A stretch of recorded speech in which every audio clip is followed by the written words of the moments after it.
Okay, so it's like midnight and at the dogs are snoring, and it is, I feel like the whole background, so I feel like it's spooky stories at a dog slumber party. And I did get Archie back, but there's a whole story to it, which is a trippy story because, so it was, so I was going through the morning and, it was stressing me the fuck out, man. I, uh, I was feeling super stressed, but I had to keep talking myself down, like, whatever's going to be is going to be. And the way that things kept falling out of place, like, I was like, this is so mental. It's like every step I take, it was like I was hitting into walls or something. And those are where, it's the signs. And it's like, you got to surrender and just be like, okay, whatever's going to be is going to be. I can't force it. I can't drive myself crazy. So, but it was stressing me out. And it was tripping me out also because it was like this huge energy was missing in the house. And it was like the air had gone out of the house or something, like it was deflated. The dogs just kept laying there. They wouldn't get up. They're just laying there. And it is rainy, but it was weird. I mean, Max is usually up playing, like they play all day long and stuff, and so they were just laying there like so downer. And then I would get up, I went and was walking around, and normally Archie follows me every single step I take. And um and so it was like the ghost of him and stuff. And I kept feeling his energy too, and feeling like, his confusion over being there. And it was just stressing me out, the whole thing.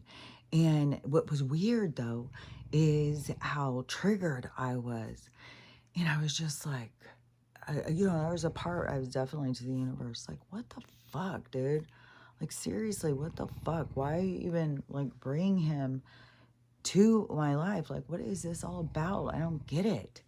And nobody's calling me. I've messaged. I sent the email. I just went ahead and filled all the things out, sent it for the first payment and stuff. I, I had messaged all these different ones. I went on to the Facebook thing, looking to see if there was some kind of update if they were looking for a different foster to send him to or something. So I was trying to, and I was getting no responses, and I was getting so fucking pissed. And what kept coming into my mind was this old incident. So it was something that happened when I was a nurse, and this has happened more than one time in my life. But this incident, it's weird because, like, when I look at like past lives, especially when I did that QHHT thing, there is like a sense of, and I don't know, it could be with a lot of different people with stuff, but where you are like tricked, like there's deaths that had like, fuckery around them, lots of fuckery. And the thing is, it's all about learning the lessons, like everything is about. And oh, there was something like, man, I was driving so much yesterday. I was having like, oh, I really wanted to come and tell all the things that I was getting in my drive, but I was exhausted. Man, I was so exhausted. I thought, oh, I could sleep for days. I slept for like 3 hours. I've been up for hours. And I went to sleep, um, I think it was like, maybe it was like 6. I don't know. It's so dark and dreary here. But anyways, I went to sleep, and then it was like 9:30 or something. I was awake. Are you like fucking kidding me? And then I started thinking, well, yeah, if I just took a nap, big deal. Like, I'll just get up and be up for a while. Just go sleep later. So whatever it was, whatever I figured, I got it like 3.5, maybe even 4 hours of sleep. But I think it was more like 3.5. And I was thinking, I think that really sleeping in smaller increments may be healthier for us. Doing all these little things in smaller increments and doing them throughout our time seems to be better than this trying to. And I bet you that there's something about the because I know that we got to stay on the cycle, like with the light and the dark is our more natural cycle. But it's healthy for people to take naps, and there's certain cultures that like siesta and stuff like that that just take a rest and then get up and go do stuff later in the evening, because then there's also the part of the evening is like the cool down and when people go out to socialize and stuff. So it is it's like even if you're not asleep, it's still of like a go down. Well, some people go way up, you know. I used to do that. Jeez, go out and do lines, go out and drink and party all night. Um, and it totally throws off your system. Like people who do that long-term lifestyle, turn that into their life. That is, I mean, it's one thing you go out and dabble, but some people that becomes their lifestyle. Like they get hooked on it, and it ages them way faster. It throws everything out of whack. It's not a healthy way to live. It's very impulse driven. And so that's the things you have to get a handle on, is more like your impulses and stuff. Which, back to my story. So I was sitting there, and it kept coming up about this incident I talked about before at the NICU. So when I left the ER, because I was already being harassed by the nurse manager in the ER, and she was such a bitch. She was just a nurse, and then she got the nurse manager job. And there's so many of these nurses that would get those jobs who had no idea how to be a manager, how to none. And this girl was like competitive or something with me. I don't know what her deal was, but she was out to get me. And she just did a lot of weird shit, man. And she was young too. And so I wanted out of that job. God, I was so sick of it. The way they give you your assignments and stuff like that, it's like, you know, a real fucked up patient comes in. Oh, and those load you down. And then their favorites are over there just, you know, rocking all night. Like, it's total bullshit. So much bullshit that goes on in this fucking, I swear to God, I was thinking about that yesterday too, working at the hospital, what a fucking bullshit. And I was thinking, you know, I know some people like that job and stuff, but to me, it's like, it depends on what the needs are that you're trying to fill. Just like what your lessons are in life and stuff. And it was just not my cup of tea at all. And but when I went to the NICU, so I was all excited to go to this job. And I had always heard, you know, like what camaraderie and stuff on that unit, that the women are like really there for each other and stuff. And there was 2 nurse managers. And this is always the way stuff works when you just don't have the whole story. And so my friend at the time, she worked on this other floor, and we were trying to have the same weekends off. So that was my focus when I went into the place to tell my schedule. Well, I want these weekends off. And they're 12-hour shifts, and your weekends make a difference. So we were trying to have the same weekend because then we can go do stuff. And then, so on the 2 weekends, there was 2 nurse managers. And one was, I don't know. To me, it was like she was like cheerleader at school who got lots of attention, who thought she was the prettiest girl in school. She's probably homecoming queen and shit like that. Then she started gaining weight, and she became bitter. And but there's a certain toxicity that some girls carry, especially in relationships with other girls on jobs and stuff like that. There could be some really toxic development. And some girls, you know, just get up each other's asses. And it's just weird, man. And so that, you know, you just gotta, if you do that, you get real cliquey and separate from other ones like that, you know, you just gotta look at your stuff. Just go deeper in, you know, why am I doing this? What are these girls offering? And so the, the one who was the manager. So I end up getting this manager, lady, who has, I don't know, some sort of personality disorder. And the other one, she was more professional, friendly, really was out there on the floor trying to help you and teach you and stuff. So she was really into it. And I had no idea that, as I said, these nurses get these jobs and they're fucking horrible at it. And I had no idea that this one I got.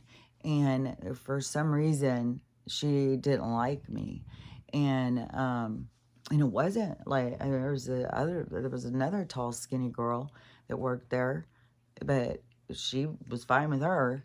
So as what I'm saying, it's some ass kissing going on that you just are like. So she was out to get me from the beginning. She never even talked to me. We had like one conversation one time, and it was so weird and so awkward. And I was like, this girl is so strange. And, tried to talk to her about something. I don't even remember. She was so weird, like not personable at all, so closed off, so uncomfortable, and, but so arrogant at the same time. And I don't know, kind of condescending, just like, I'm very uncomfortable, but I'm going to make you feel like you're just not to my standard to speak to me. And so I'm going to act like better than you and stuff. Like, people do weird shit to cover up their own disorders. And so she, this weird, awkward conversation, but I didn't realize that she didn't like me and she wanted me out. So she got this gang of girls to do a whole setup to get me fired. And it became this whole scam, this whole scheme that even the bigger nurse manager got involved because they were talking so much smack on me. And the other nurse manager from the other weekend, I wanted to switch weekends, and she was real nice, and she was like wanting to teach me things and stuff like that. And we had a good conversation right beforehand, but I didn't know. Anyways, I wanted to switch weekends, but it was like they weren't going to let me because this other lady, she had decided, I was not to their standard. They needed to be rid of me, and they were going to prove it. And so they set up this thing to, so I was new. I wasn't even out of training yet. And they put me with, they gave me a person to work with. And then they gave me like the hardest thing that came in. It was like these two babies got life flighted in, these two twins that were like, I don't remember, 20 weeks or some shit. So this big fucking thing. And so they gave it to me, and I was doing all this stuff. And the girl I was working with, she kept being like, yeah, that's right. Yeah, you're doing great. You're doing really good. And then, and it was stressful. It was super stressful. And then all of a sudden she starts bawling her head off. And she's the one who told me. She said, you're doing really good. You really do this good. But she said that it doesn't matter what you do. You're getting fired. And I was like, what? And she goes, yeah, I'm in here to set you up. And I'm here to create this thing so we have a paper trail to fire you. And she didn't want to be involved in it, but she said she didn't have any choice. And then she was bawling. And so I had to go through the rest of that night already knowing this. And so they fired me. They said I messed up something. I don't remember. I couldn't handle working there or something, what they said. And so I went to the union, and I went and tried to have a thing with the union rep and stuff, and they just were just lambasting me, saying a whole bunch of bullshit. And it doesn't matter what you say. I saw this over and over and over in the hospitals. I was not surprised at all when at court for my case, when they bring up my chart and there's all this added information. And it was so funny too, because I could tell when it was added because they didn't do my birth date right. So they added all this stuff, and then they changed my birthday or they changed my age. So my age was different. I tried to point that out, and I don't know, lawyers, well, my lawyer was shady, so this whole fucking system, I mean, it just breeds shadiness. It breeds shade in people. People find like loopholes and ways to do it, and they just take advantage of the system, and then that corrupts them, and that just gets all of that darkness in them, and they start feeding into the darkness, feeding off the darkness feeding off of them.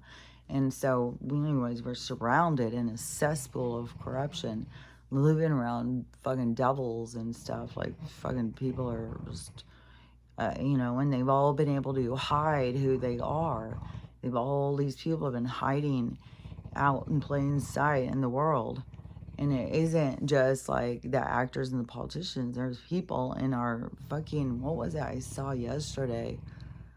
It was something, and I was like, man, see, that was going to be a fucking huge amount of people who had, like, they thought that they had the best husband, like they're going to the best party and all that stuff, and all of a sudden it's this collapse. I don't remember which one it was, but I saw that coming, and there's going to be more and more of that. There's going to be so many people that people like looked up to in communities and stuff, and people are going to see it's going to all fall apart, and really shady, embarrassing stuff is going to be exposed about people, because it's going to be like, they're disturbing shit about them. And so that's going to keep happening. And but so that happening with those girls, and me, I'm trying to be friendly with them. I'm trying to talk to them all, be all friendly and stuff. And they're over there talking and stuff. And, I had no idea. They'd all ganged up against me to get me out. It's like, fuck, man. And I feel certain it was all, from the Donna, the manager girl, because she was so awkward, man. And you could just tell that there was something that really bothered her. And I don't remember what it was. Maybe somebody had said something, that she was real pretty in high school. And I mean, maybe it's not something that I just came up with on my own. Maybe somebody had said that, and she'd gained weight, and so she's going through some depression or something. I don't remember. But she was, she was bitter. But it was, not the right place for me anyways. And so that has been so much of my life, was going in and being like this catalyst to bringing things out in people to show this side. It happened so many jobs. And so it was bringing that up yesterday in my thing with all these ladies with the rescue. And I'm feeling the same way. So I'm just in the morning, I'm just like fuming. And I'm just like, what the fuck? And I keep on thinking all these ladies, and they've never even met me, and they're over there in a little group, and like, oh, she's not getting that dog, because of the stuff that was being said to me the day before. And it was very, it was like a split second where I was having to try and figure out like what to do. Do I, because I was thinking, well, I could have probably, when I called and then told them that something was wrong, I could have just probably said, well, I'm adopted. But I don't know. I still think they would have said, well, he's got to go to the emergency. Like, it was still would have made me go to the emergency thing. And so I don't think it would have been like I could have just let him sleep it off. But it was so weird, because I had no idea what he got into, and if it was a neurotoxin. And I've seen all these people going to the park, going to the lake, going and getting into something. Like if you have cats, like, and all these people are bringing in all these herbs and stuff now. I guess lavender. There's some kind of flower. If your cat gets it, your cat dies. There's all these plants and stuff. You got to be careful about. Everybody's bringing all this stuff in, but some of it is toxic. And there's so much plant life. Like, I live like in a rainforest. And I don't know what all he could be allergic to or whatever. And but I had seen those videos where people say like this neurological, it's a neurotoxin, and they have this issue, and then all of a sudden they're dead. And then I was thinking, fucking, plus I don't know about this breed. Maybe they, maybe he went and had like some mini stroke, and now he's gonna be all like, oh. So I was like, maybe this is a sign. Maybe I'm not supposed to have him or something. And so, and he's not my dog. Maybe I've got to be. It's hard to read the signs sometimes because you're trying to guess, like, really. But there's a reason to the guessing. There's a reason to all the things. And so I was like, you should get checked. And do I really want to adopt him if he's going to have like seizures or something? It's like, fuck, man.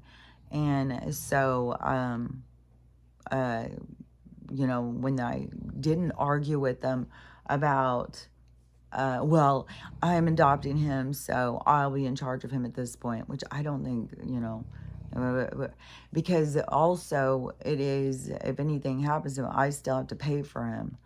So you still have to pay. And I was thinking, even if because this was eating at me, like while I was laying there and stuff. And I was like, God, what if he just died? I bet you have to pay him. I bet they go do an autopsy and then be like, well, why didn't you call? You should have called. And he was having a reaction because these, the neurotoxin things with these dogs, like the one that wouldn't drink the water at the lake, and some plant or something. It was like in a few hours and they're dead. And then I was thinking, even fuck that long drive to the vet. And so anyways, but I was looking up because I was thinking I would take him here, but then I was like, fuck, but they'll have me pay. How can I pay them and pay the vet? And so I was like, shit. So I just had to go through them and that whole thing. And so, it was just the way things were happening and falling. And, but, there was choices. It's just that you make the choices that seem like, because at the time I was really thinking like, shit, if he really has like something wrong, do I really want to have a dog that has something wrong like that?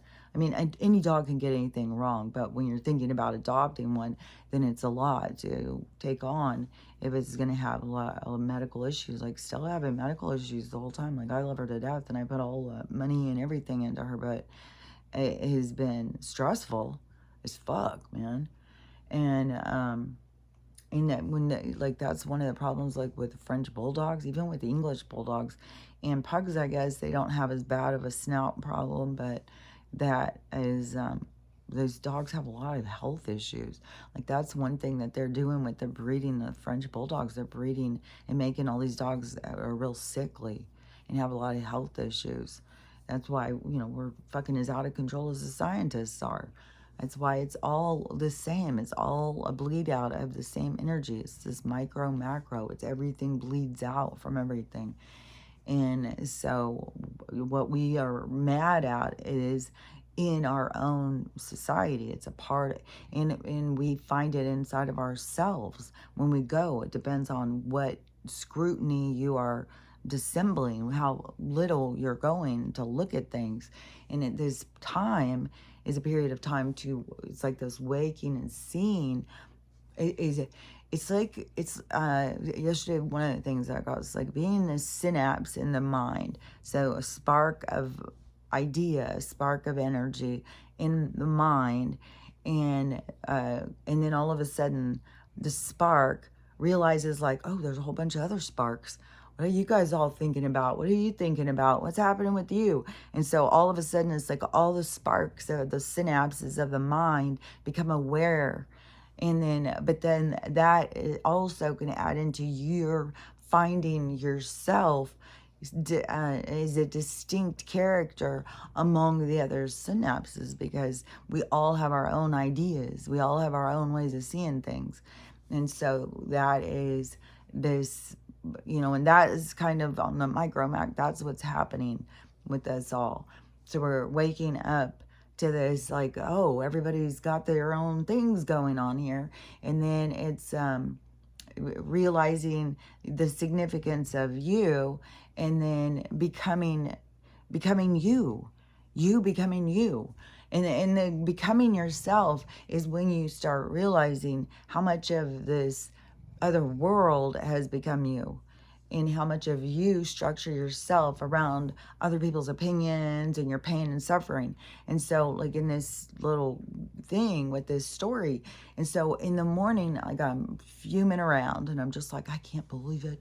They're going to take this dog away from me. This is what these girls do. These girls just get in these gangs and they gang up on you. And why are they out to get me? How's this always happen? And that's where I'm like, why, to the universe. I'm just like, why? Like, I don't get it. What the fuck, dude? And then they said, oh, so you can see this. So you can see what you do. So you can see this. And I was like, oh, I get it. Okay. Because, yeah, it was bringing up this old thing about this situation that happened. It just was like, God. And replaying it, looking at it and seeing it. Because you do see things very different when you're going through them. And then the whole thing of going through something and getting to see your own reaction, to get to see like my own triggers, to get to see like, oh, so I just through programming relayed my situation and was reacting to it as if it was this situation. And so this transference of energy that we are reacting to past performances and trying to isolate or change an event that occurred prior, in basing how we are experiencing it, because it can be, we got to learn from our things, but there is also that we aren't seeing the real thing in front of us because we're so busy living in the past. And it was so trippy because as soon as I'm telling you, I was like hours and I'm just like, God, what the fuck? And I'm stressing and I'm going around the dog. It was intense. And I was like, how does such a little guy have so much energy? How does the house feel like it's like been sucked out its energy? Like, it was so weird. And then I was, it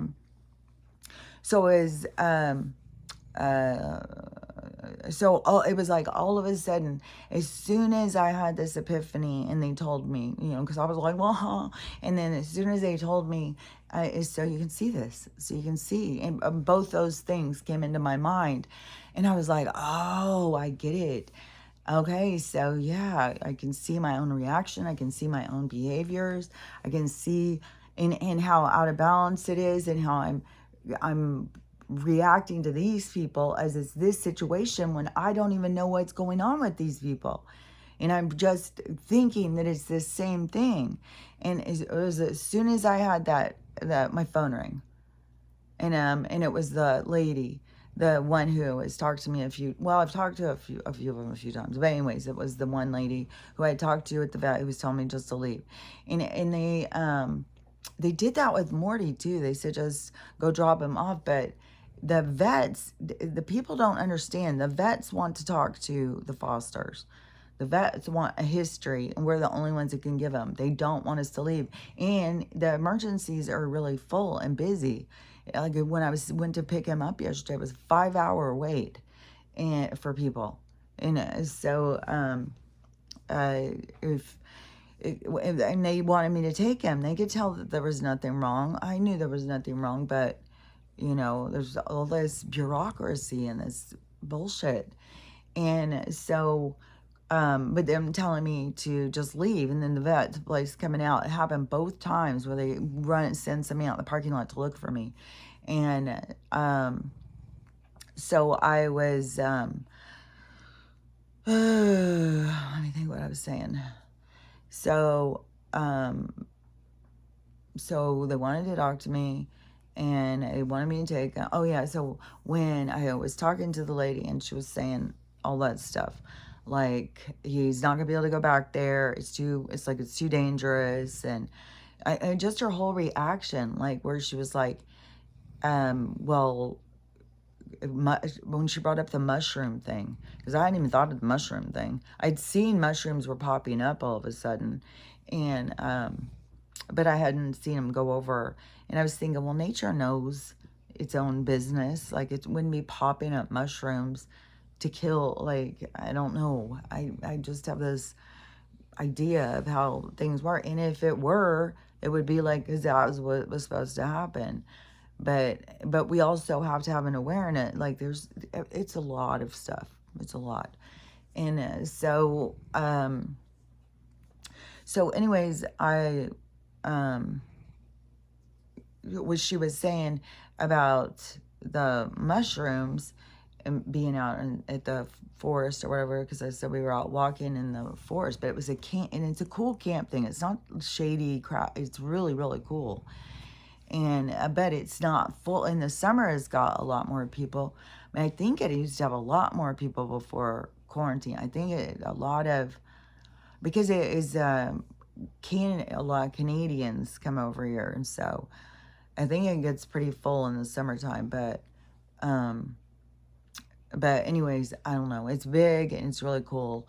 It's not like, because you think like, oh, there's drugs out there, but I know that there's, especially around at this time when there's not as many people, I'm sure there's people who are going out there and having like a party weekend, all their friends getting beer and pot and no telling what drugs. Like, a lot of people like to go out and do mushrooms. There's all these people on those ayahuasca and stuff now. Everybody's trying to have an experience. And so, and everybody's looking for fun. Like, that is something, that is in us, that we want to have fun. But they've programmed us into thinking, that we're frivolous or something. We just work, work, work. And then how much their programming's worked when you see what they've done to, like, those people in China and shit. Like, can't even believe, like, work and have a bed at your desk. You have to pull out and take a quick nap. Like, they work these people to death. Make the people do it, but it's like a cult. I don't know. This is just, there's a lot to wake up to. But anyways, so she was very much, her attitude was, I mean, she came right out and told me he was not coming back to my house. And I was like, what the fuck, man? And I was trying to say, well, in the process, trying to adopt him. And then it was just like she skipped by that. She didn't respond to it. And so, and then I'm feeling like, man, am I putting him in danger? Like, and I guess some dogs are a lot more scavengery than others. And I mean, I didn't realize that, I guess. I don't know. Sometimes Stella goes and just digs in the dirt and just like starts eating something in the dirt. I don't even know what the fuck it is. But that's where it's like, I feel like nature knows what to do for itself. It doesn't need us to run around. Don't do that. Oh, you need these. Well, get that. There's something weird happening when that influence starts trying to take over. And so there's a lot of things, like, I trust Stella and knowing what it is that she needs and stuff. And that was a big thing when the medicine, when she was turning her nose up to the pharmaceuticals and stuff, I was like, she's telling me I got to, I just went all in on the natural. And I was like, I'm not giving her any of those anymore. And I think that's when I started on the RSO, because before she was on the CBD. And then when she goes through bad periods, though, she needs a lot more. But she's doing so good. Like, I'm telling you, these herbs and stuff is the way to go. I just know that is going to add, well, even if it doesn't add longevity, because we don't really have control over the time that we have with any of our animals, will add to health benefits, so they'll be healthier and stuff. But I've gone through so many health issues with her. So anyways, and Winston too. Winston, fuck, golden retrievers have so many, like, and they're prone to cancers and stuff, but they have a lot of skin issues. I had no idea. I mean, like, I know way more now, but he was there to teach me. So it wasn't like I could have known these things and saved him and known these things, but he taught me these things. And so I learned these things through these experiences. But anyway, so that day, that they're telling me, well, he's not coming back there. And he's going to have to stay there no matter what. And they wanted him to stay a couple days, and neurological things and the mushrooms and all this stuff. So it was like very panic driven. And And I was thinking, like, what the hell? How much is this costing? He seems fine. The vet's saying he's fine. The vet wants me to take him. And it was just getting me nowhere. And so, and then, my neighbors messaging me, it's storming. It's getting me nowhere in there. Like, they're not helping me. They're just like, so I was like, well, just tell the vet that they're not letting me take him no matter what. And they monitored till morning. And so, and I had messaged, what's going on with them. And got nothing. And so then I was like, okay, I am going to do a video. I'm going to show my house. So I went out and I did a video and I showed my house so they could see. Because when I said I lived in a cabin in the woods, she like gasped. Like, I go, what in the world? Like, who lives like that? And you can't have dogs living like that. It's like the person who wants to adopt him is living out with livestock in fields of 6 acres. Like, that is dangerous for a little dog. The coyotes in that fucking situation. And here there's mountain lion, like, but my space is a little more contained and stuff. And I do have an awareness, like, mountain lions and bears and shit are out here, but there's a lot of cats to eat before you get to over here. And but I don't just let them go out and roam. Like, there is some little dogs there is a bunch of little dogs out here, and some I haven't seen those ones in a while. I wonder if they did. Yeah, that's weird, because they were really small and they would be out.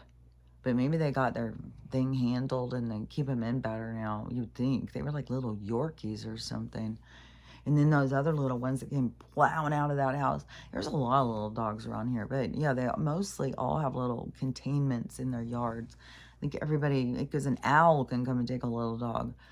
But owls don't come and fly through the trees so much like that. That's more out in the fields too. So out in the farms and stuff. So they all have dangers, and you got to watch out.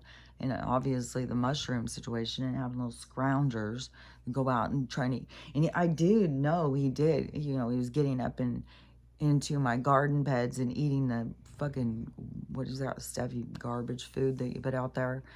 I keep trying to tell these two boys, like, you don't eat food unless I give it to you. It's in your dish. That's only safe food. You scrounge around all the time. And I made a big deal about, like, that's why you got to stay there. So anyways, as soon as I had this epiphany, my phone rings. And it's the lady who was telling me, he's not coming back and stuff like that. But she was the one who was going to give me the update on what his health thing was. And so I answer, and I'm like kind of nervous because I don't know how, is this going to be confrontational? Is she going to tell me, I'm sorry, we've just decided you can't adopt him or whatever? But, oh yeah, because I did this video. So it showed my yard and showed the house. I didn't go into the house. I just showed like the setup and said, this is where I live, like a fenced yard. And I said, I showed my yard thing, and I said, this is how, like, mushrooms will pop up overnight. Because they were telling me, go out, and I've got to go out and pull all the mushrooms. It's like, that would be psycho. I live in the forest. Like, what? And then mushrooms pop up, like, overnight. The other day, I walked out to the car. It was like a whole friggin' thing of them.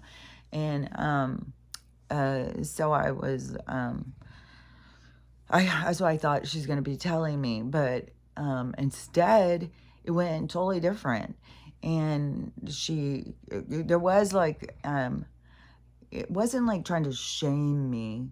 It was not like that. But it was definitely like letting me know. But it was like a little awkwardness to it. Because I think, she didn't want to be mean or just be blunt or something. So it was kind of like some sidestepping. But, so she was telling me that they were going to let me adopt him. And that she had seen that, that I was trying to adopt him. So she wanted to clarify if I really wanted to adopt him. And I said, yeah, and it's like a big part is missing. I sent a video, too, to show him the 2 dogs. They're just laying there, just like not doing anything. And I said, it's like they're missing their 3rd wheel. And it's crazy, like, when they all connect like that. And so they were super down and stuff. And so I'd sent both those videos. So she said, so you want to adopt him and stuff? And I said, yeah. She goes, well, you know, there's issues with your yard. There's issues with this kind of breed that goes out and eats a lot of junk. You know, eats junk off the floor all the time. And that can be super dangerous. You gotta really watch out with that stuff. And she said, because we won't pay for the vet next time. We won't do it. It'll be up to you. And we were talking about the payment thing and everything. And she said, as soon as, I mean, right, like it's your dog now. Like it's your dog. It's your responsibility. And, in the, but if something were to happen to him and I would still have to pay them off, even if, you know, he went out and ate something and I didn't take him to the vet and he died, I would still be under contract to pay them, just like as if I had wrecked my car and stuff. So I would still have to pay for him. And so, like, clarifying that's what I was saying, like, there was some awkward stuff. And I said, well, I get what you're saying. Like, if I'm irresponsible and I continue to let him go out and eat stuff, that you guys can't be taking, you know, paying for having him go to the vet and stuff. And so she was, yeah, I'm talking about that. And then when I had seen in the morning on the Facebook page, I had seen that they had another dog that they were rescuing. This little tiny, tiny dog from some shelter, and they were about to put it to death. And so it has some kind of medical issues. They sent it to some hospital. Now it was getting sent up here. And so our rescue place was the one who was taking it. And so they're rescuing it. And then see, this is where all the money goes.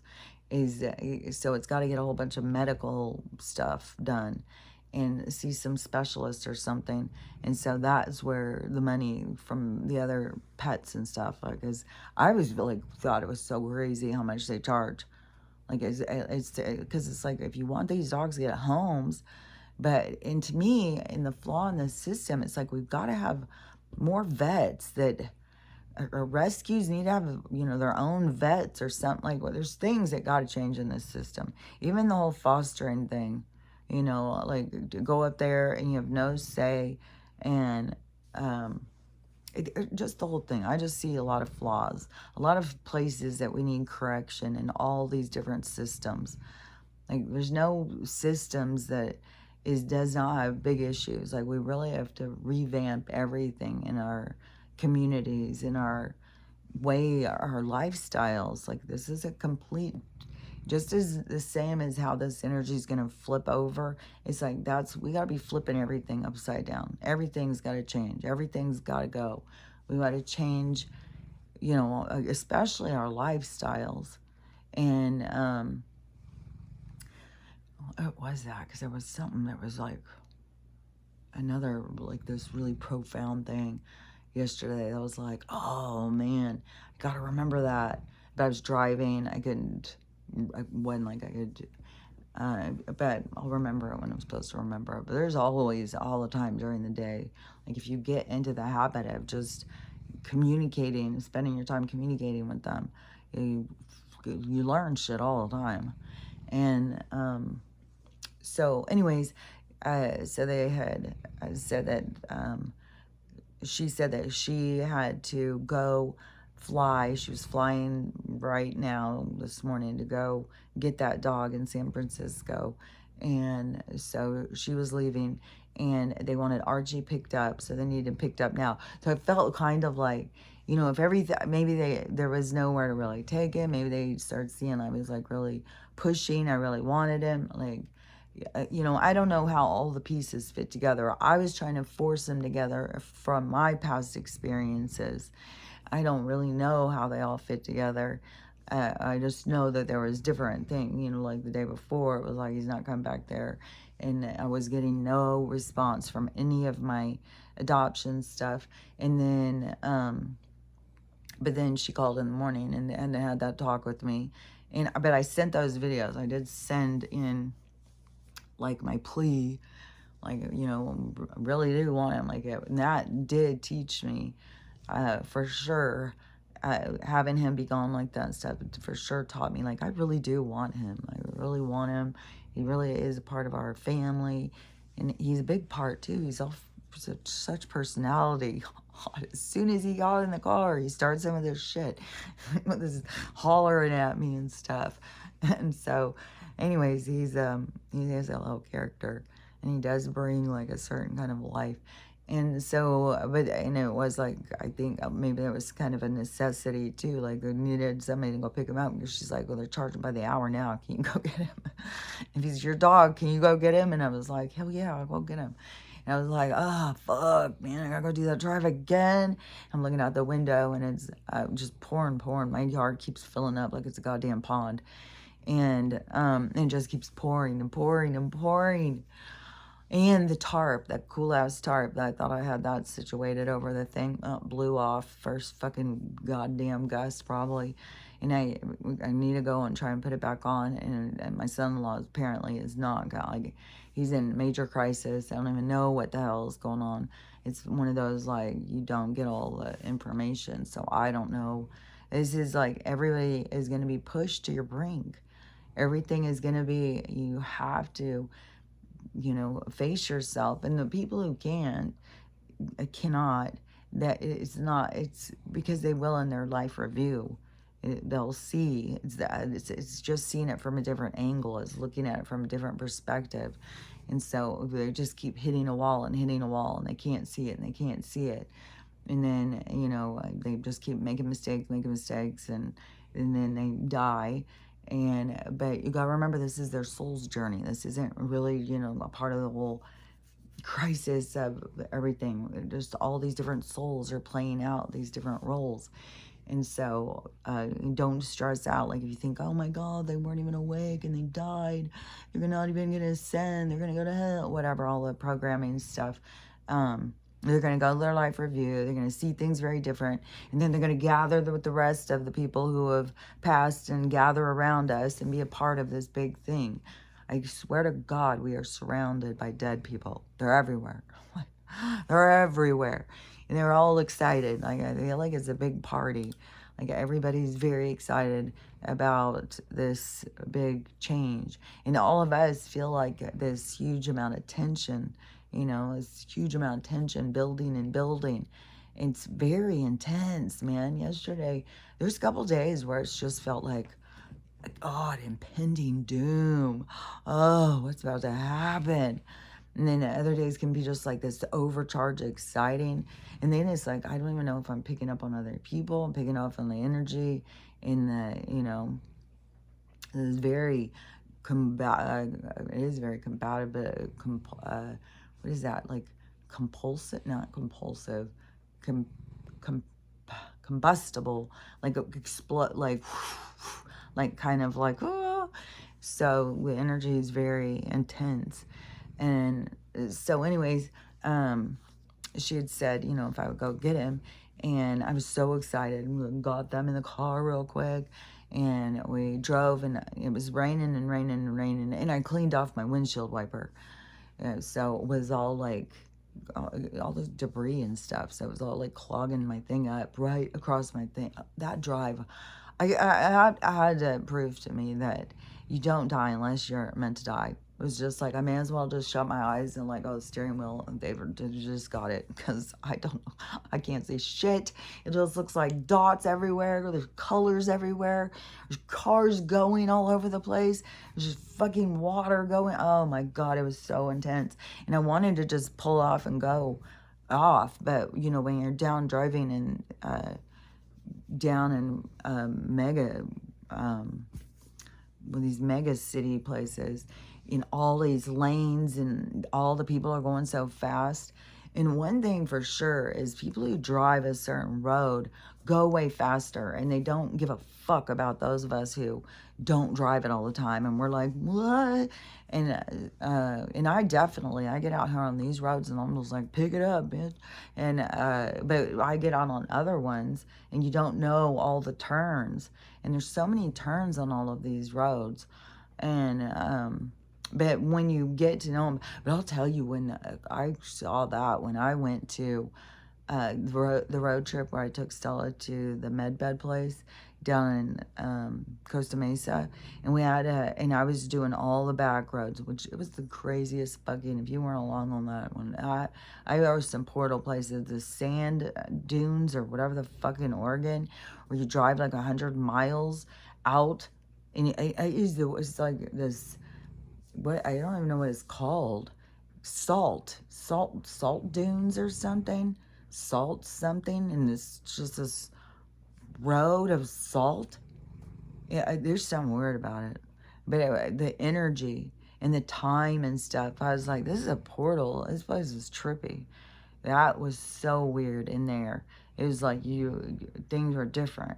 And then but we got to this one pass. We had to do several passes, but this one, it was in Southern California, and it was going, I don't remember which part I was crossing, but it was like a fucking Six Flags ride or something. I couldn't believe this road.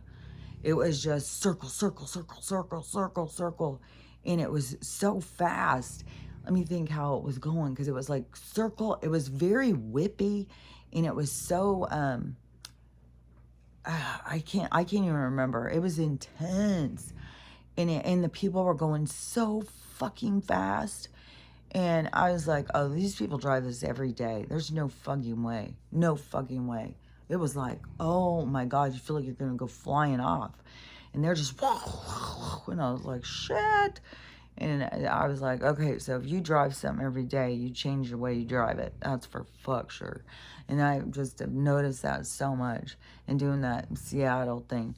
And in that thing, like, had no idea where I would even pull off to. And they're all going so fast, and it's raining so hard. It's really hard to change lanes and look over, and do all that stuff when things are moving so fast. It's way more like, fuck.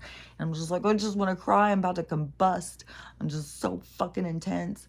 And God, it was intense. And so, but driving yesterday in the light, it was like, it's just like nothing, man. Man, the darkness changes the fucking drive in the rain. Like, I have had problems that what is that thing called? When they tell you have what is that called? Stigmatism in your eye. And so they told me I had a stigmatism in my eye a long while ago. And that is some kind of a fractal spectrum thing, apparently, which I did never know what it was. I only learned that recently. And so it's kind of some kind of fractal spectrum thing that fractals the light or something. I'm getting really nauseous again. It keeps happening. And so some kind of fractal light thing. And so that can cause you problems while you're driving at night. And then plus these waves of like, God, it feels like I'm leaving my body or something. And then the LASIK. I got that fucking LASIK. It's so crazy when I got that. Like, I was always just like, yeah, I'll try that. God damn. Yeah, that Botox thing too. Is I had just seen, this is like this new argument now on the fakeness. So the fake argument now has come out with, you do Botox, so you're fake. Well, you color your hair, so you're fake. So you can't tell me I'm fake, because it's like everybody's. I said that was going to start really. People were going to really start getting. Everybody's going to want to go more to just being themselves, not putting on all of this stuff to try and please people. It's more like, what? Why would I do that? Like, and so all that is going to fall apart. People, it becomes a crutch for people. It becomes like, people think they don't look good if they don't look this certain way. And that is, so that is all this part of them having to let go of it. So right now, they're all pointing fingers at each other. No, you're fake. No, you're fake. You're a faker. Well, you're a faker. But it is like it all has to just fall apart, and everybody just has to be like, well, I don't like the fakeness, so I don't like it in me. I don't like it in them because I don't like it in me. And I don't like it in me because why is wrong? Why do I feel like I have to change myself for something? Who am I trying to change myself for? And so it's all of that kind of thing in order to figure yourself out. There was something else that was coming into my mind. But so anyways, I did the drive and went and got him. And then we got back here in the afternoon. And then, but I was just like so tired. And then there was so much stuff to do. And, but I wanted to tell right away, because then I was like, man, I'm leaving it hanging like on that date thing. But then it was so interesting how it happened like that, how I was just like fuming, and I was like totally relating it to this other situation. And I was just getting so like, I was fighting the urge to go on and just do this like talking smack kind of thing on doing a video, just talking smack and calling out the, and I had to keep asking myself, okay, aren't you going a little crazy? Why do you think you're getting so crazy on this? And so I'm going through this whole battle of trying to keep my sanity when things are not going my way, of how I assume or think that they should go or something. Because we all have these battles, we think we know what's best, but we have to be able to trust that there is a higher mind that really does know what's best. And just because we think we know doesn't mean that that is what is best. And it's always going to go with what is best. And I kept having to come to that conclusion. In the morning, I had to keep surrendering, like, okay, whatever's going to happen, it's out of my control. And if he's not coming back, then, it wasn't meant to come back. But that's when I started being like, why? Why? I just don't get it. Why bring him in? Like, why all this? Why Morty? Why him? Why all of this? Why is this happening the way this is happening? Why? And then it was, it was so loud and clear. So you can see yourself. And then as they're saying that, they're showing me myself and showing, my behavior, like how I'm getting so frustrated and so, and it's based all off of those other things. And so it was, but it's also cleansing when this other stuff comes up, which that kind of the same thing happened with the explant thing, with the plastic surgeon thing, because they had told me beforehand, because I knew that they were sending me to the right person. The way that the name came up, the way I just let the receptionist tell me who to go to, those things, let it come to you. And so I knew that it would be the right person. And they had told me that he was going to think about it. And so I knew, and it was like I knew it, close enough to know it, but it was still too far away for me to absorb it. And when he was just giving me all that runaround when I was there, like, no, we have to be able to, you have to go to sleep because we have to be able to do all this stuff and sew the muscle down and stuff like that. I really want to go and show him. Like yeah, I can't even believe how much better after, like if you are considering and you're thinking, oh no, my boobs will look horrible, I say do it. But I really think the where he took mine out to, the way he left the muscle, I think that made a difference. So anyways, I really liked him. But that whole situation when, he had said that, but then he calls me the next day and he says, I've been up all night thinking about it, and you're right. But I'm sure he probably talked to some of the other doctors too, because those nurses said some of the other doctors have done some without the anesthesia too, that is becoming more of a thing, because I think that they shouldn't be in there scraping all that stuff away.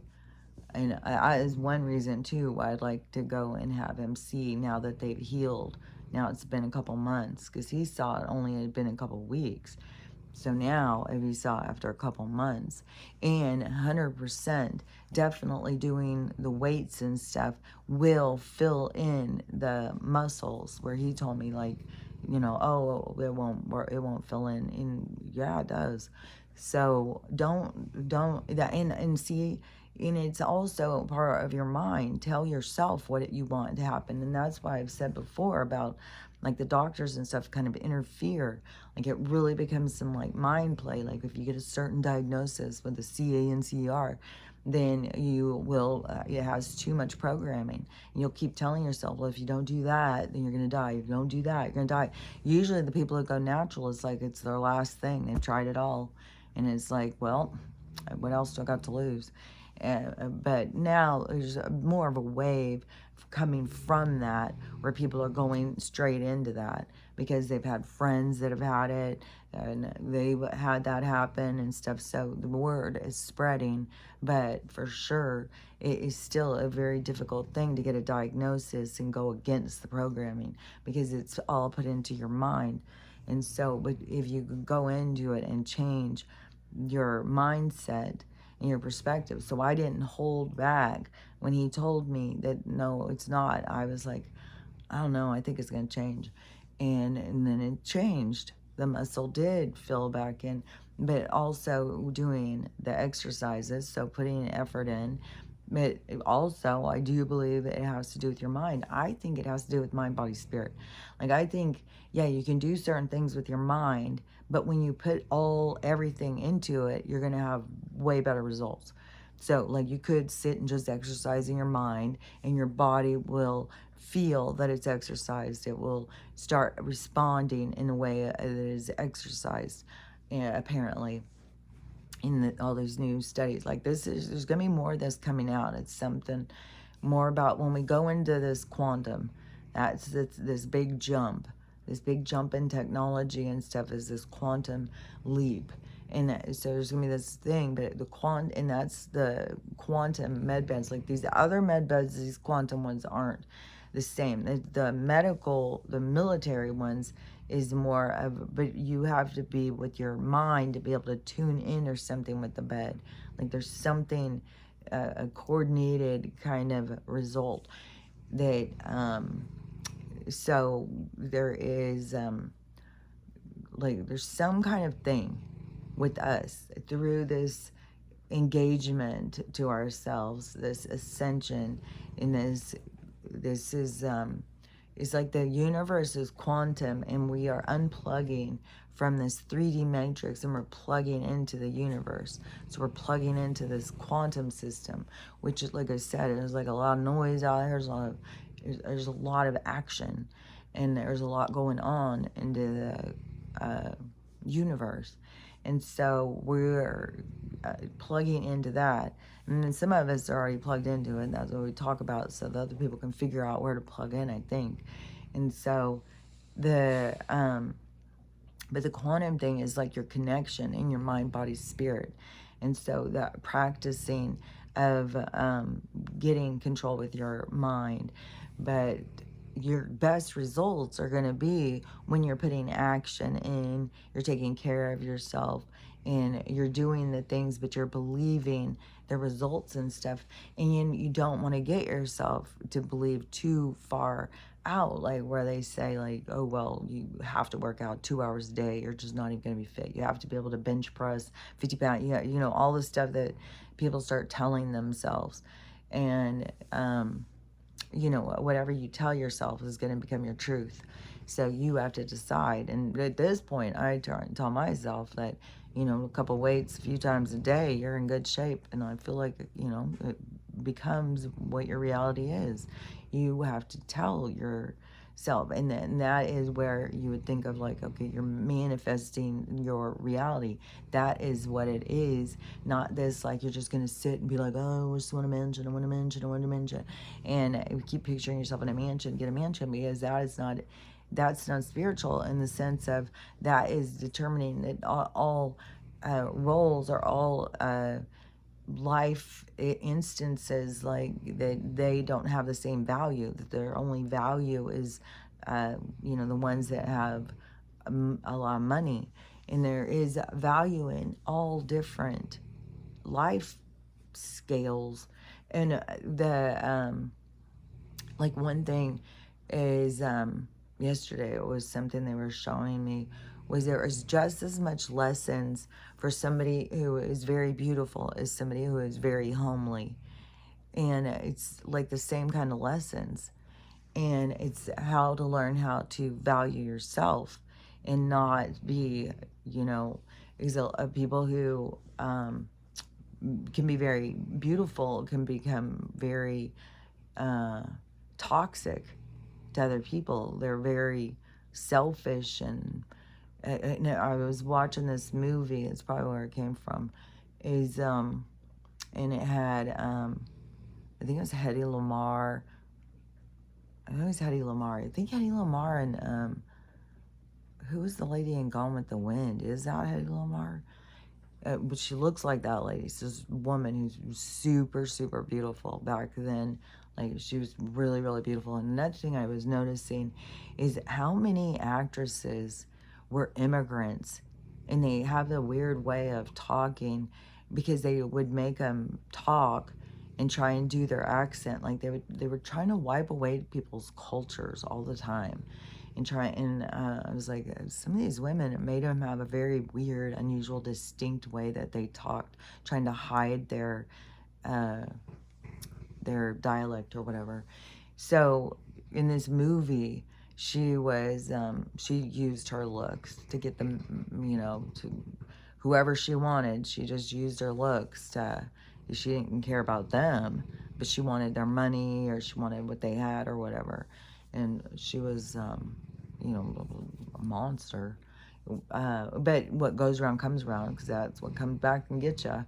And I don't know if that thought was in my head or something. Something else popped into my head about the really homely person has the same kind of thing. And the significance of all these different roles, like every role for the soul has a significant impact for its learning.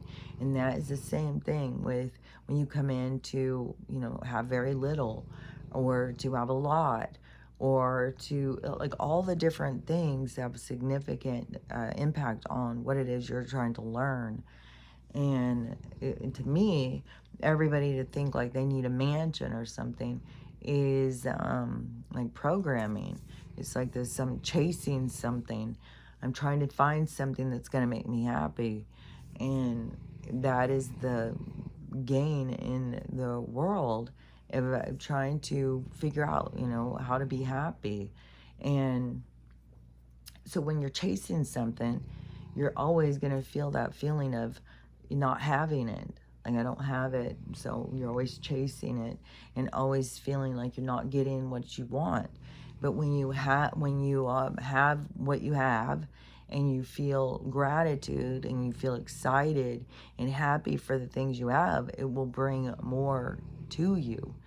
And so it is, and that doesn't mean like, you know, somebody who is poor, they just need to be happy with being poor so that they can have more, because that's what the universe is going to do. No, you could be poor and live a whole life being poor.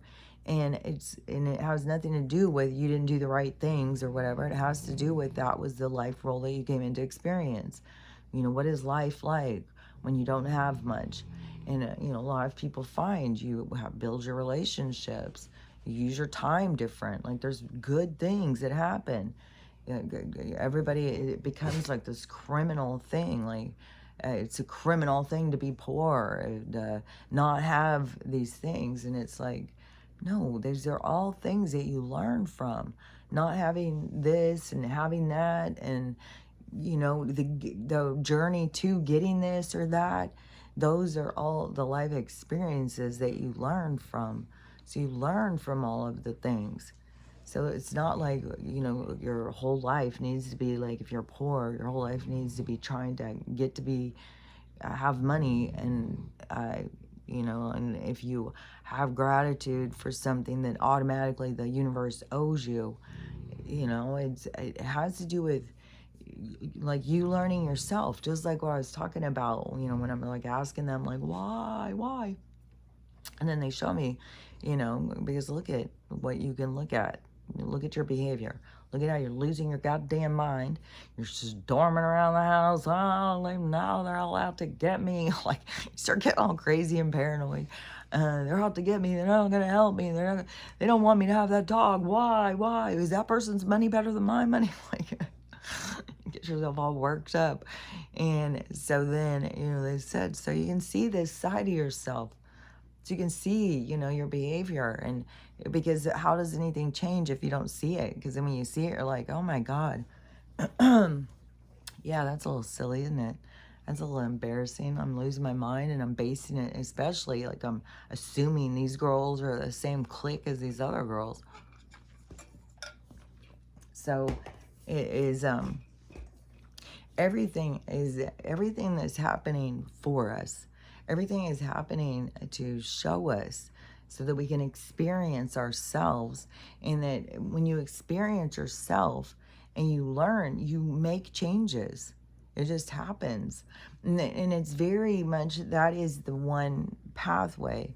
The other one is where you're not making changes.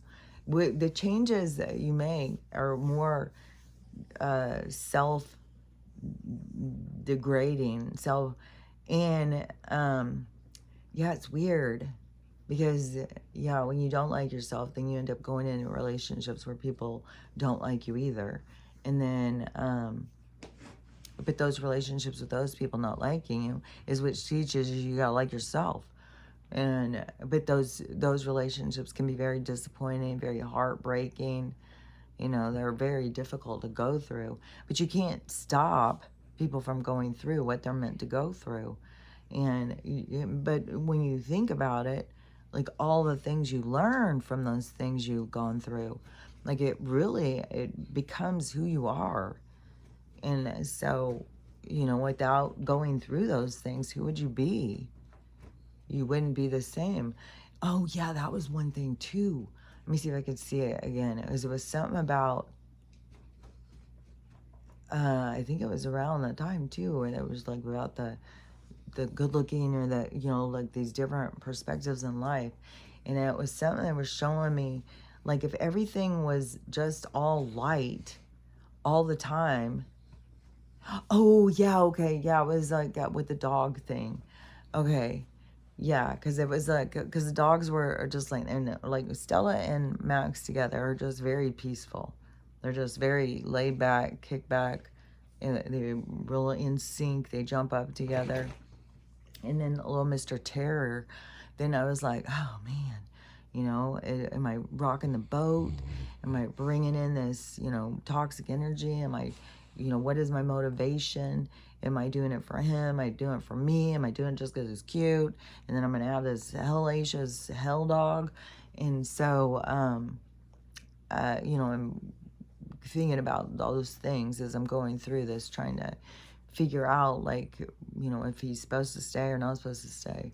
And then, so when he was gone and the dogs were just laying there, and it was just like dead space.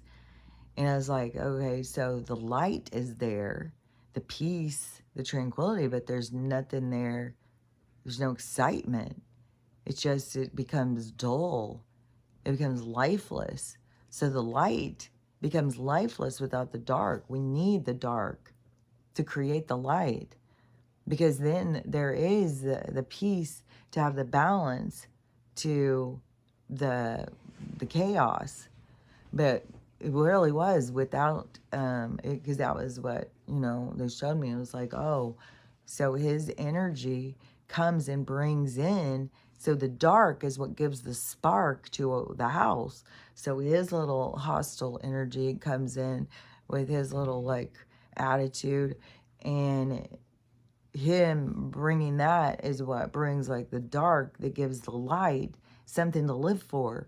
So, like, they need each other.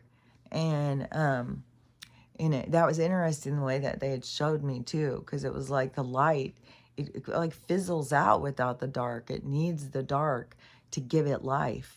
And so, when we want to sit here and be like, all down on some of the bad things that happen and the hard things, the challenges, that's what it really is. It's like just a lot of challenges, and they're draining, especially right now. It's just like, fuck. Sometimes it's just like, God damn, when's it gonna end?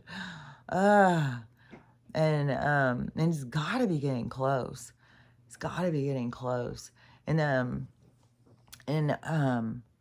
oh yeah, this thing too. Yeah, because on my drive, I was seeing when I was see those fucking Kamala signs. I was like, I was giving me all sorts of feelings. I was like, what in the fucking blue world am I living? Like, where? Oh, damn. And people really support, like, what? How? Like, what do you people pay attention to? Do you not know what her husband's involved in? Do you not know what she's involved in? And do you not know this fucking weirdo that she has, this fucking kid assaulting guy that you've got? Like, oh my God, the whole fucking thing is just so outrageous. So outrageous. And this is, going to be their humility. Like, God damn. Like, how bad does it have to get? And but one thing I was really noticing too is that those little yard sign things, because then I would see a Donald one, and I'm not even into the goddamn election. I want the fucking shit over. But I would see a Donald one, but I think, thank God somebody who's got some fucking sense at least. And then because you have to overlook your biases and stuff, even though these people think, oh, it's a cult, they're all crazy and stuff like that. No. There's certain things you have to let go of to see his truth. And so that's the wave, why there's so many, it's like a movement. It's like a revival of energy is people wake up and they start being like, oh, this is where people get to be, everybody's happy and together and unity, and we're talking about making things good and direction and stuff, it gets people all jacked up. And there's all sorts of people who are going, they're blue, they're going to the rally to see, and having a big complete change of heart, like seeing like, whoa, this is intense, man, this is good energy.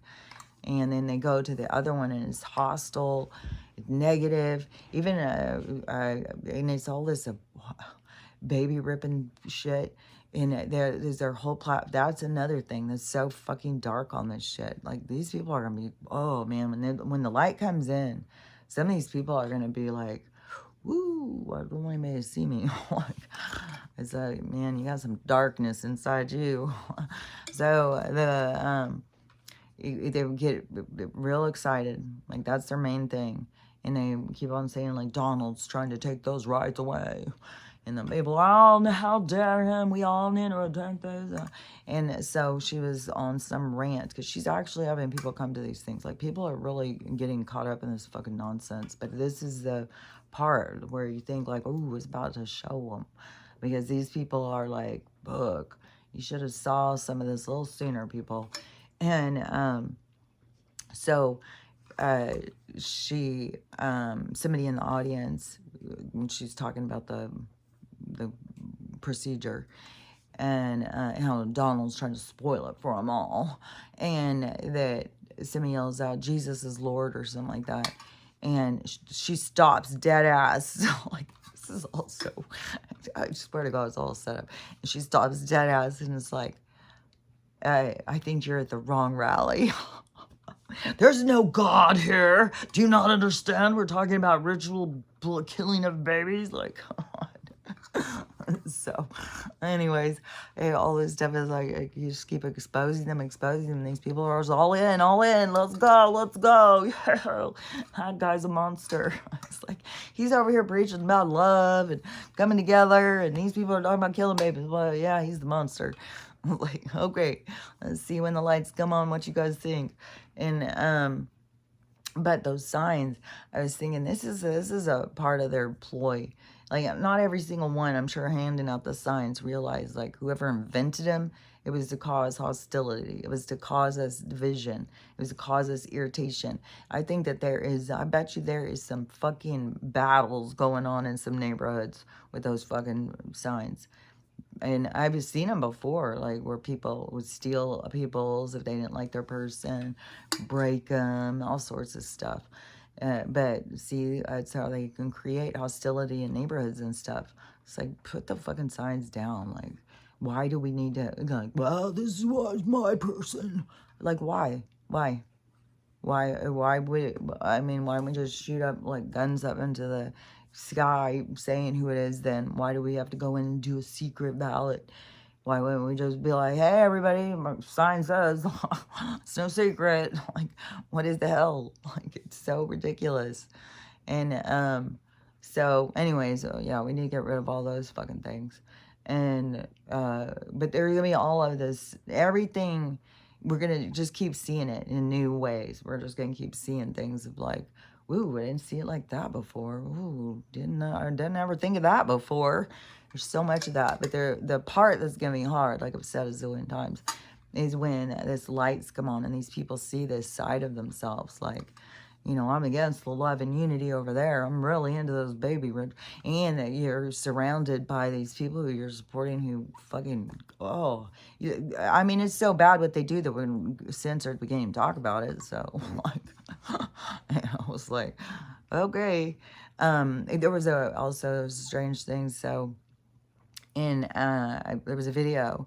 And so this person said, so over by Asheville, that there's something in the mud. So now we had something that, and there's other videos where people have been saying this. And so there's something in the mud or the dirt or whatever. And it's seeping through where it was eating all these people's boots and stuff. Well, now people are dying. And so there's people who are dying and animals, like people's pets and stuff. So they're saying, keep out of the mud. There's something in the mud. There's something in the dirt.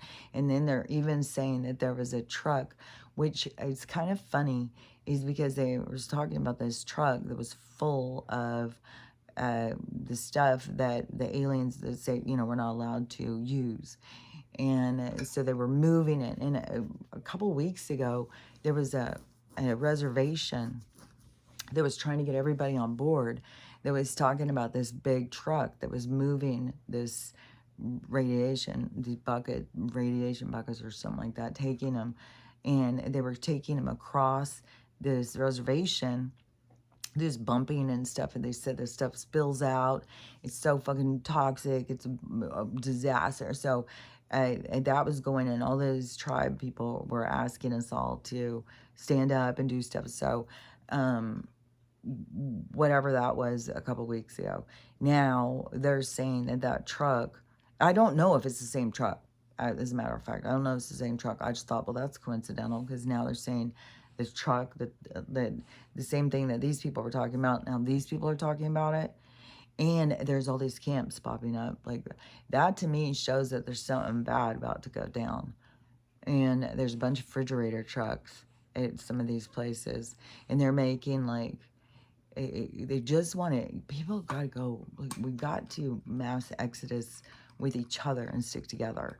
Not go to their rescue centers. That's the worst motherfucking place to go. And, but they'll draw people in. And it will, those people will all get sick with something. And then they'll say, oh, well, it was the mass of people, whatever. But, so this mud thing, and them saying now that that truck was there, there's word going around that there was a truck that was full of barrels of this stuff that I'm saying. And when the water hit and the mudslide happened, and it washed it, and it's in there and it's seeping this stuff out, and I don't know. And then, but my sister's friends are all in Asheville because she had just moved from there. And so I sent it to her, this video of them talking about that, because I was like, she probably wants to tell her friends, like, stay out of the mud, because, you know, they're all out there. And she said, still haven't even read the message yet. It was a long message, but it was the same thing as, like, Kelly, you got to stop believing this stuff. Like, Snopes told me, like, it wasn't Snopes. She could have mentioned Snopes. Like I said, I haven't read the whole thing yet, but it was like, these are all lies. People are making all this stuff up. My friends are there. My friends are out there. They're involved in all of this rescue and stuff. And she's not the only person who is saying that. There's definitely two different things. And but one of the things that I think out of this is I think that there's people who are going out and helping and trying to do stuff in the communities, and they think that all the communities are just like what's going on there. So like Asheville, whatever's going on in Asheville, they think, well, that's what's going on in Asheville. But there's some places that are way, way worse. And these are being done on purpose. That's the thing. Asheville is going to be a lot more on the center because it would be the distraction town as they wipe out these other ones and kill these people. There's a governor or mayor or something too that has come out and said that all the people, you just need to give your land. I mean, you just got to give us your land and you just need to get going. It just is, that's just the way it is. And I don't remember what all he said. You know, it was just two talks or whatever the hell. But this is what they do. This is how they do it. And then they do in these people. And the one video, too, I saw of a girl doing, and she said in Asheville, they had a huge homeless population. She said on this one corner, there was 200 people that would be on this corner all the time, 200 homeless people. And she said that corner was taken out with the storm. And she said all those people are gone. She's sure that all those people are gone. And those are people that are not being talked about at all. And, you know, it's like that forgotten people. And so there's lots of forgotten people that have been wiping out homeless people, like wiping them out with these storms. And so I like the one in Buffalo, I think they flash froze those people. And you flash freeze them, and I talked about this before, because when somebody is frozen, you're supposed to bring them in and bring them back to life, just like, you know, brain dead or froze. Like, this is some bullshit. I mean, you're supposed to bring them in and bring them back to life because people can freeze and come back to life. So you have to thaw them out slowly and monitor them. And it's a whole thing. And so when that flash froze thing happened in Buffalo, they didn't. I think they just went and picked the people up. Because people said there was people frozen everywhere. I think they just went at night and picked all the people up. And I swear to God, I bet you they took them down into fucking tunnels. Oh, that was weird. Something going around. So it's weird. It was like a fog just went. So anyways, I think that they take those, I think they take them down to labs and stuff, and they do stuff to them or with them or whatever, you know. And those, God, it's so creepy. It's like fucking, what was that, Centipede or something. These people are wacko, man. Just try any weird shit. Was it called Centipede, or what is that, where they hooked all those people together, their ass to mouth, and then fed them through one thing to, they come up with the weirdest motherfucking shit, man. And which, by the way, I'm sitting here watching this movie this morning, and I've seen it before, but I don't know if I sometimes I just don't remember movies from anyways, it's like my brain injury thing. But sometimes I don't pay attention also. So anyways, I'm watching this movie. It just popped up from the guys that I like on the Newcastle After Dark. But it was a movie I've seen before, so I would recognize certain parts, but not pay close enough attention, because then I'm always seeing things like, oh, I didn't remember that, I didn't remember that.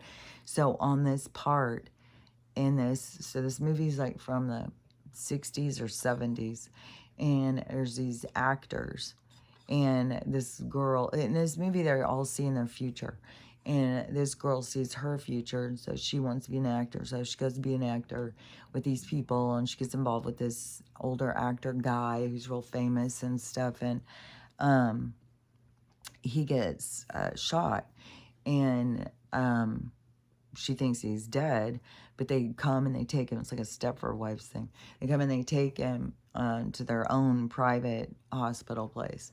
And then all of a sudden he's back on the set a couple days later, and there's not even a mark, nothing.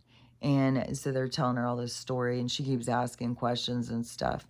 And so she wants to know the truth and all that stuff. So what it ends up being is that they said that the people, like the Hollywood stars, and it's kind of funny because we're kind of seeing this play out right now, And they said the Hollywood stars are fake, that they're expected to be, you know, screen, that I don't know what, however he said it, like idols or whatever it is, but so they couldn't get older and stuff, so somebody figured out how to make a synthetic body and figured out how to move their consciousness out of their body and put it in a synthetic body, but then their synthetic body only allows them to be, the only experience they get to experience is admiration from all the people who look up to them. They don't get to experience anything love. They don't get to eat anymore, drink anymore, nothing. They don't get to have all their feelings.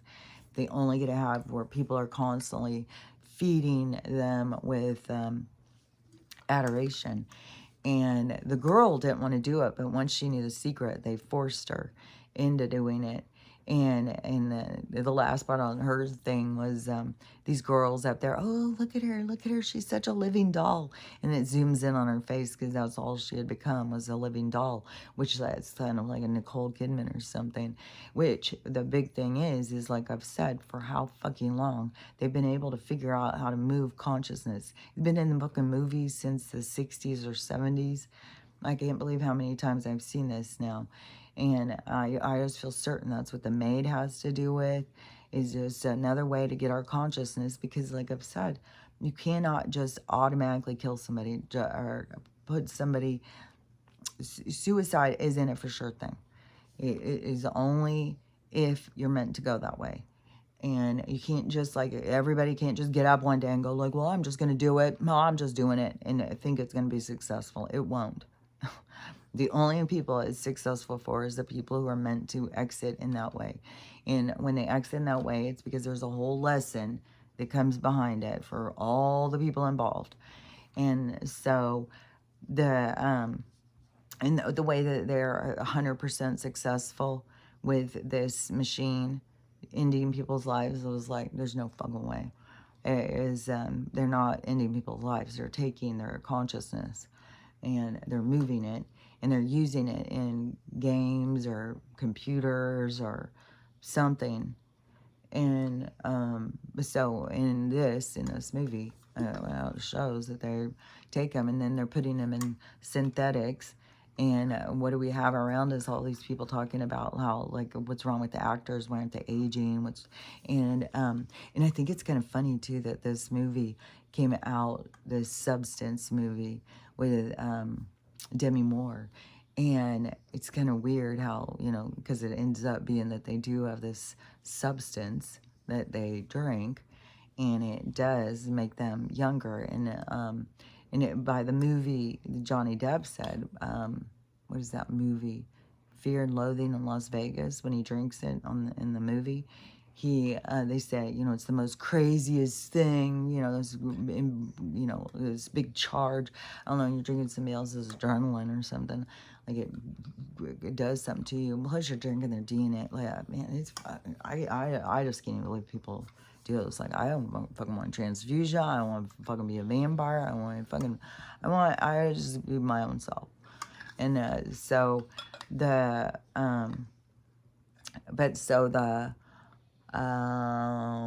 blonde.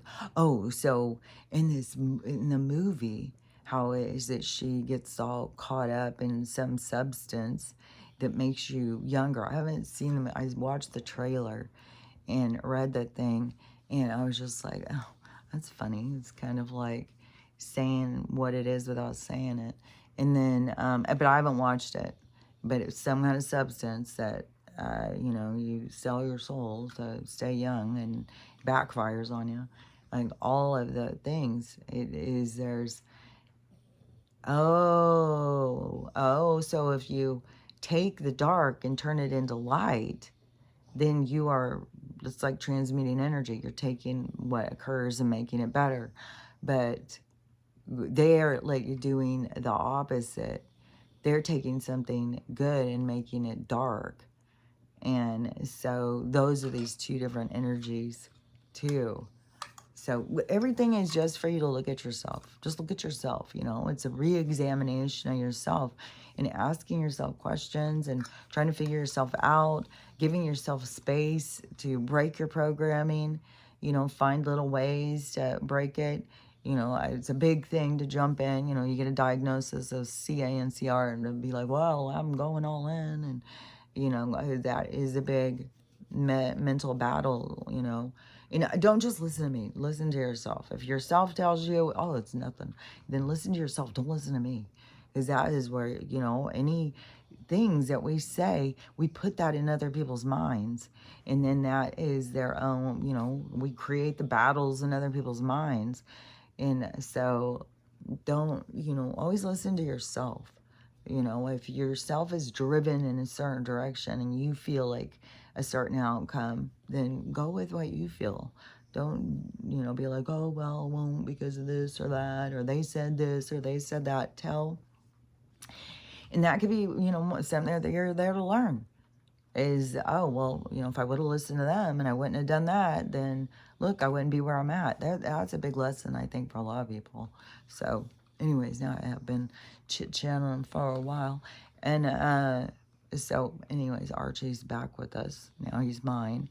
I started the process. And I was up. I've been up, like, I would say up all night. I just feel like it's not, I just feel like I just am on a different kind of schedule now. It's like I don't know, just go with the flow. Just go with the flow. But so anyways, I was up and I was ordering him things because now my son-in-law's not coming due. And fuck, I just don't know. Like, I don't know what the universe has in mind. It's just waiting as it unfolds. But so I ordered him a dish and a harness. And I got Max Boo another shirt because the sweaters were all kind of like, I was looking at all the sweaters. And one thing to watch out for the sweaters is like when you read the reviews and stuff. And one of them, the fabric, like it was the cutest sweater. And everybody was like, oh, it's so cute, it's so cute. And when I read the fabric, it said chemical fabric. And I'm like, what the fuck is a chemical fabric? And it was made in China. So I'm like, oh, it could be any kind of toxin. So like, oh, I don't want to get that one. And I was looking and it's so cute. And then, so after I looked at that and I was looking at the reviews and everybody's loving it, loving it, loving it. But then I got to one and she said that she got it and her dog broke out with this rash. She had no idea what it was or what the rash was. She's changing the food. She's going in for these expensive appointments at the vets. And then he kept having these breakouts and it took her 3 times and a huge amount of money and tons of medicine and stuff to finally figure out it was the sweater. It was the sweater that was causing this allergic reaction on her dog. So anyways, you gotta watch out for that. But I ordered him a flannel, red and black flannel shirt. I can't wait to see that on him, like a little lumberjack. But he loves to wear clothes. It makes him feel safe. Oh, yeah, and I ordered them each a bed. Because they always try and steal Stella's bed. So I ordered them each this little fluffy bed thing. All this stuff costs so much, man. And so anyways, I got him 2 little beds and got him a little shirt, got him a little dish. So I got all the little stuff that they need. And oh yeah, and Stella, because it was just pouring and pouring, and Stella gets so bummed when we don't go for a walk. I got myself a rain suit. So I have my winter suit, like this, I don't know, I think it must be something like you would wear, I don't know, like winter ski pants or something that you would wear under your ski things or something. I don't know, I got them at the thrift store. And it's like REI pants or something. And so I'll put those on over my clothes and go out when it's cold. And then, you know, shirts that go with that. And because I have a few of those kinds of things. And then, because it's so cold, but when it's so raining and raining and raining, it's like, fuck. So now I got a rain suit to put over that. So I'm going to be out walking in my rain suit. Anyways, and we won't be able to go to some of these places. And who knows what the fuck is about to happen anyways. It's like nonstop been fucking raining. Vancouver, and I don't know if it's Vancouver, Florida, or Vancouver, Canada, or Vancouver, Washington. And one's on either side of me. There's a major flood. France is flooded. Like, all these places are flooded. My fucking yard is flooded.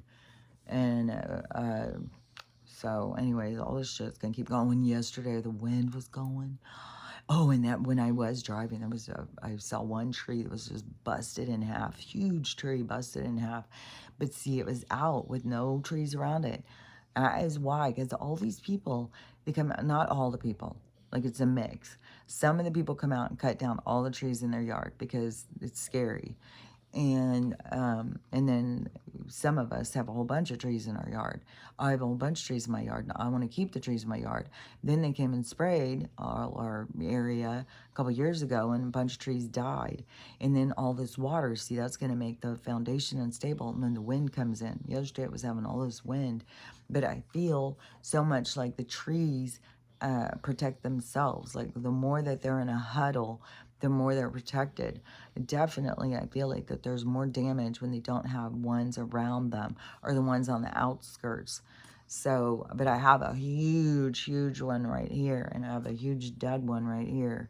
And that tree back there, if it goes, it depends on how the wind blows it, you know, which direction it goes. And it's bad. Like, if it goes across, like, it can fall and hit into your neighbors' houses and stuff.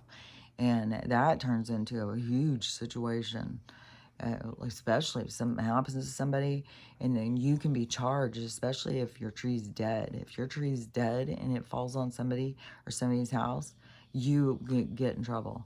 So, and I don't know, just all this stuff is like, it would just give us too much, man.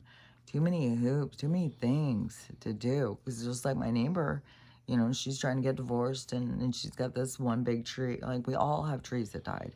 And all these other people were like, oh, it's the beetle. I was like, no, it's fucking, we got Roundup last night. You could totally tell. It was like orange splashes everywhere, and everything started dying. And so, and then she called out the guy to check the price on, and he said it was way too expensive, way too dangerous. They wouldn't even be able to take that one down. And I don't know on this one, but my one, you know, I have a couple of dead ones, but this one really big dead one, he's got the woodpeckers always on it, which I feel like maybe he's just making little things. Maybe it'll come off in pieces. And that is what that guy had said about hers. He said the best thing will happen is if it comes off in pieces. But if any windstorm or anything, he said, go to the other part of your house. Don't stay at the back of your house. Don't sleep in your bedroom. So, so that's the thing. You know, that's the thing. We just all have all this fucking shit.